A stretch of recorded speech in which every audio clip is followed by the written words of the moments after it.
Bagaimana cara mengingatkan kepada saudara kandung kami yang mengikuti ilmu atau aliran tasawuf, ma'rifat, tawajuh, yang mereka menafsirkan Al-Quran menurut fikiran mereka sendiri, karena ini indikasi syirik dan menjauhi ilmu tauhid. Ilmu mereka semakin dalam dan mengerikan berdasarkan ilmu cinta kasih dan Buddha, ya. Ya tentu saja ini sama saja dengan orang-orang muslim yang umumnya. Dan ini masuk dalam kategori dosa syubhat nih. Artinya mereka masuk dalam dosa yang syubhat. Mereka nggak tahu kalau mereka sedang berbuat salah. Bagaimana caranya orang ibadah kepada Allah? Teman-teman kita yang ikut tarekat, ikut tasawuf ini, mereka menganggap tidak butuh dengan syariat. Kita belajar ma'rifat. Ma'rifat belajar tentang Allah tanpa melalui syariat. Syariat untuk orang awam. Para sahabat belajar syariat, teman-teman sekalian. Bagaimana kita sampai pada tingkat ma'rifat memahami Allah tanpa syariat? Nggak mungkin itu. Mustahil. Bahkan mereka menyusun di setiap tarekat ada maqamatnya sendiri. Tarekat ini, tarekat ini, tarekat ini. Tarekat itu kan diambil dari kata-kata bahasa Arab tariqah, yang berarti jalan menuju mengenal Allah. Tapi maunya jalannya masing-masing sendiri. Makanya tarekat ini caranya beda, tarekat ini caranya beda. Padahal Islam tidak punya itu, ya. Cara ibadah kita satu, halal jelas, haram jelas. Cara sholatnya sudah jelas, membatalkan sholatnya jelas, kewajiban dan sunnahnya ini semua jelas semua, kok. Nggak ada sesuatu yang baru. Tapi akhirnya mereka buat tarekat-tarekat ini, jalan-jalan ini menuju kepada Allah, tapi cara sendiri. Makanya mereka buat maqamat, maqam 1, maqam 2, maqam 3, maqam 1 istighfar 1000 kali, maqam 2 sholat sekian 1000 rakaat, dan seterusnya. Nanti maqam tertinggi jadi wali Allah, boleh nggak sholat? Karena dianggap wali Allah. Ada di antara mereka yang mengatakan, saya baru pulang sholat dari Mekah. Ini aneh, sholat apa ini di Mekah? Orang baru sholat Jumat lalu dia bilang saya baru pulang dari Mekah. Jumatnya Mekah belum loh, mundur 4 jam. Mana itu? Nah, kadang-kadang seperti itu, ya. Jadi harusnya jangan sampai masuk dalam hal-hal yang syubhat, yang bisa memasukkan kita pada hal-hal yang keliru, ya. Maka ini Allahu alam caranya kita sampaikan apa adanya. Dan ada ceramah saya di YouTube tentang histori dan asal mula ilmu tasawuf dan ilmu tarekat ini. Teman-teman bisa ketik saja nama saya, ada tarekat dan tasawuf, nanti akan bisa ceramah itu cuplikan dikasih lah kepada beliau. Karena itu panjang kalau saya ingin jelaskan, ya. Dari awal kata etimologi suf itu apa, kapan munculnya di zaman Hasan Basri tahun 110 Hijriah, kemudian awalnya bagaimana muncul orang-orang yang membentuk tarekat-tarekat ini, itu ada historinya semua sebenarnya. Dan itu di Indonesia sendiri dipelajari di S2, di S3 dipelajari kalau orang belajar agama. Cuma sayangnya di kita yang dijadikan sebagai makalah, ya, mendukung orang-orang yang salah ini, seperti Khallaj, orang yang dipenggal lehernya di zaman Abbasiyah gara-gara dia mengatakan ana huwa ana. Jadi dia menganggap maqam tertingginya adalah dalam ilmu tasawuf itu dia menjadi Allah, Allah menjadi dia. Begitu terdengar oleh para ulama, dilaporin kepada khalifah. Khalifah suruh taubat, gak mau, dipenggal. Tapi di Indonesia dianggap Khallaj itu seorang tokoh yang dekat sama Allah. Dekat sama Allah bagaimana nih? Rasulullah tidak pernah bilang saya Allah sembahlah. Bagaimana Khallaj bisa mengaku itu? Tapi kita anggap tokoh dan dipelajari di S2, dipelajari S3, dijadikan sebagai makalah. Saya waktu belajar S2 di Indonesia sempat ada pelajaran tasawuf. Dan yang paling kritis ke dosennya itu saya kebetulan pada saat itu. Karena memang tokoh-tokoh ini semua dianggap tokoh dan harus mahasiswa buat makalah menokohkan orang itu. Gimana bisa ini? Di zaman dulu aja dipenggal oleh khalifah dan para ulama mengkafirkannya gara-gara mengaku dia Tuhan. Lalu kita mengatakan dia tokoh, dari mana ini? Dan dipelajari di S2, di S3 nih. Buat makalah menokohkan orang itu. Dan mahasiswa yang datang sudah menjadi kayak semacam kebiasaan mahasiswa kita. Kalau dia baru masuk di S2 misalnya atau di S3, ada makalah judul tertentu, orang tertentu, biografi orang. Dia tinggal cari orang-orang sebelum dia, angkatan sebelumnya, lalu tinggal diganti namanya. Itu sudah jadi kebiasaan, malas, tidak mau masuk ke perpustakaan, gak mau nyusun, ganti cover depannya, sedikit diganti tulisannya, sama saja. Itu turun-temurun tulisannya itu.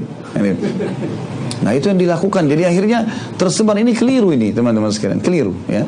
Semestinya kita belajar yang benar, gitu. Ini kita belajar yang benar. Dan kita tahu sebenarnya istilah suf muncul tahun 110 Hijriah. Di zaman Nabi SAW dan sahabat tidak pernah ada masalah ini. Nggak pernah ada sama sekali istilah suf. Tidak pernah ada hadis yang berbicara masalah suf itu sendiri atau tasawuf. Suf kain hijau yang kasar. Tasawufnya adalah ilmu yang dibuat oleh orang-orang ini, gitu. Dan kalau kita baca historinya kaget itu. Ya bagaimana yang membentuk pertama ilmu-ilmu ini dan tarekat-tarekat ini adalah orang-orang yang datang belajar kepada para ulama tabi'in, Sa'id bin Musayyab, Sufyan ats-Tsauri, Atha bin Abi Rabah, ulama-ulama besar dari tabi'in. Tapi mereka datang, memang datang dari kampungnya, dari Irak, dari Persia ya. Itu mereka datang, memang mereka niatnya bukan mau belajar. Mereka datang, mereka duduk 6 bulan, 5 bulan, kemudian pulang, lalu bilang, saya muridnya Sa'id bin Musayyab, saya muridnya Atha bin Abi Rabah. Oleh masyarakat oh ini ulama besar, ini muridnya, maka ditokohkanlah. Mulailah dia buka tarekat sendiri. Tarekat menyembah Allah, caranya dia, bukan ikuti gurunya. Ya, kalau guru-gurunya ini ulama-ulama besar ini, mereka mengajar menyembah Allah dengan cara satu yang diajarkan baginda Nabi SAW. Ya. Maka ini harus hati-hati teman-teman sekalian ya. Kadang-kadang ada tarekat tertentu bangun tengah malam, saya dikirakan cuplikannya begitu. Lalu disuruh wirid tertentu, lalu kayak orang kesurupan, teriak-teriak. Ya. Nggak pernah dalam Islam ini aneh-aneh kan itu. Islam nggak ada aneh-aneh teman-teman sekalian. Jelas kok ibadah kita. Jangan lakukan hal-hal yang membuat orang lain juga a priori dengan Islam. Ya, orang menganggap Islam itu tidak benar, padahal sebenarnya tidak seperti itu. Lihat orang-orang yang terkena tasawuf. Kata Imam Syafi'i rahimahullah dari Yunus bin Abdul A'la, sami'tu Syafi'i yaqul. Kata Yunus bin Abdul A'la, aku mendengar Imam Syafi'i rahimahullah berkata, man tasawwafa anna rajulan idza tasawwafa awal an-nahar la ya'ti al-'asr illa qad dhahaba aklu aw kama qala Syafi'i. Barang siapa yang di pagi hari ikut tasawuf, maka belum datang asar kecuali dia enggak beres akalnya. Coba lihat orang jaga la ilaha illallah 2 jam. Ya akhi ente bahlul apa begitu. Kalau kita yang gemuk-gemuk gimana cara berzikir begitu? Ya sekarang berjam-jam begini, loncat sini nari dari mana itu? Apa itu dari Islam?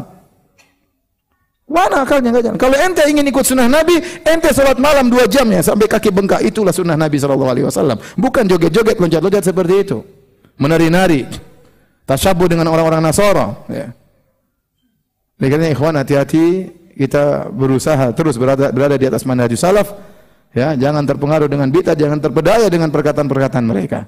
Ada syubhat tinggalkan, jauhi, jangan coba-coba dengar syubhat. Hati itu lemah ya. Al-qulub dha'ifa wa syubhat khattafah. Hati itu lemah dan syubhat menyabar-nyabar. Demikian saja kajian kita. Membikin suatu yang baru agama nggak boleh. Bikin kelompok, bikin firqah, bikin ajaran.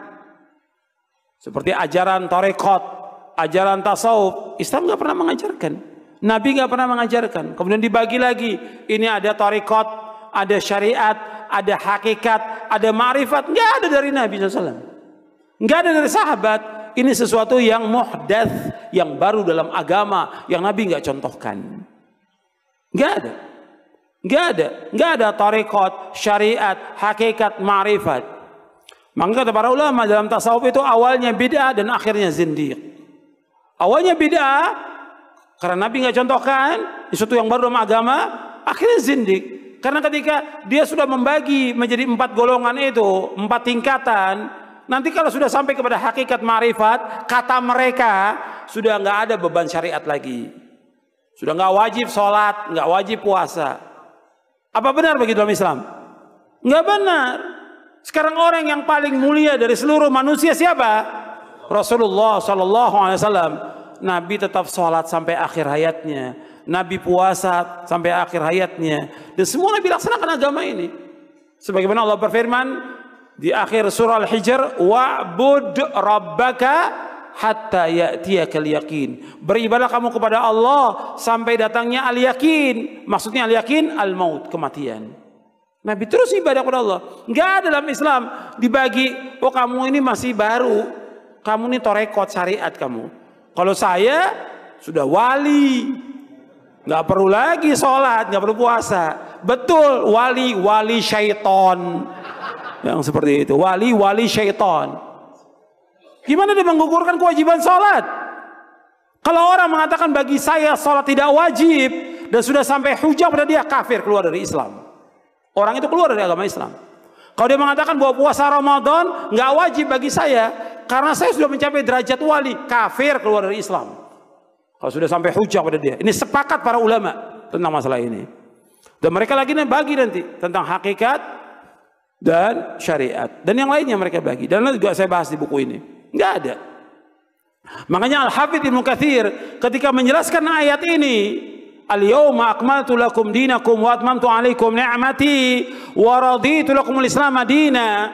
Kata Al-Habib Ibnu Katsir yang ringkasnya, tidak ada agama kecuali agama yang dibawa oleh Nabi Muhammad SAW. Tidak ada tarekat kecuali tarekat yang dibawa oleh Nabi Muhammad SAW. Tidak ada syariat kecuali syariat yang dibawa oleh Nabi Muhammad SAW. Anda bisa lihat dalam tafsir Ibnu Katsir tentang ayat ini. Al-yawma akmaltu lakum dinakum wa atmamtu alaikum ni'mati wa raditu lakumul Islam madina. Enggak boleh orang bikin sesuatu yang baru dalam agama ini. Yang tujuan mereka untuk mencapai kepada Allah tidak bisa sampai kepada Allah.